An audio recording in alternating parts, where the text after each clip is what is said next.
England will be appearing in their fourth successive World Cup finals in South Africa after finishing top of Group 6 and as the highest scoring European side. The appointment of Fabio Capello proved a masterstroke. Under the guidance of the astute Italian, England qualified with 2 games to spare.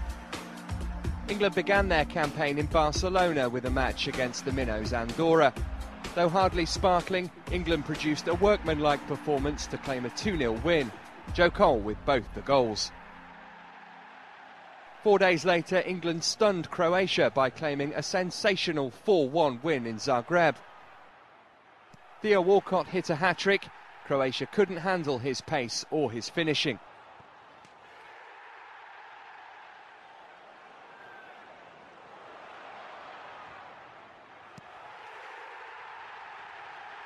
Wayne Rooney also found the net as England ended Croatia's unbeaten record in home qualifiers in emphatic fashion. A double-header in October rounded off 2008 for England and saw Wayne Rooney excelling under Capello's guidance, rapidly becoming the focal point of the England team. Once again he showed his potency with 2 goals as Kazakhstan were thrashed 5-1 at Wembley. England then made the long journey to Minsk to face Belarus.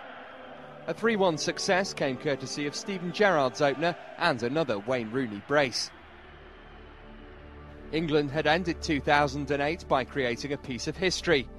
This was the first time they'd won their opening 4 World Cup qualifiers, a feat which saw them top of Group 6 and halfway to South Africa. 6 months later, the campaign resumed with a home match against the Ukraine. 1-1 with 5 minutes remaining, a captain's contribution from John Terry restored England's lead and ensured the 100% record remained intact. England then made another lengthy trip, this time to Almaty, where Kazakhstan were again given the treatment by Europe's leading scorers. England won 4-0, including a rare goal for Emil Heskey. The much-maligned frontman had been recalled to the side by Capello after a prolonged absence and had formed a successful partnership with Rooney. A 6-0 hammering of group-whipping boys Andorra was next. That made it 10 goals without reply in the space of 4 days. Once again, Rooney was twice on target. Results elsewhere in the group meant that England could secure qualification with the win against Croatia in September 2009. Slaven Bilic's side may have crumbled when the teams met in Zagreb earlier in the group, but with the memory of Croatia's win at Wembley, which saw England miss out on Euro 2008, fresh in the memory, revenge was very much on the agenda for Capello's side. Few could have predicted what was to come. England produced a scintillating display to obliterate Croatia 5-1. Early goals from Lampard and Gerrard put England on their way. 3 goals in the second half saw qualification achieved in style, and England's chances of success in South Africa were already on the national agenda.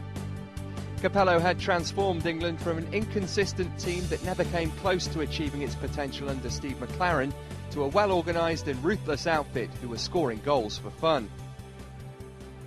Sadly for England, their hopes of a fault-free campaign were ended with a 1-0 defeat in Ukraine.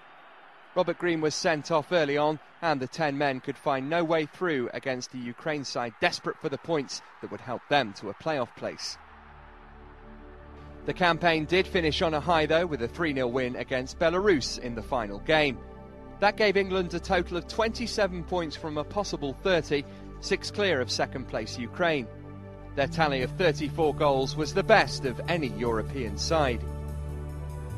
Expectation always surrounds the England team ahead of major tournaments, but with the winning mentality instilled by Fabio Capello, there is belief within the squad that 2010 could be England's year.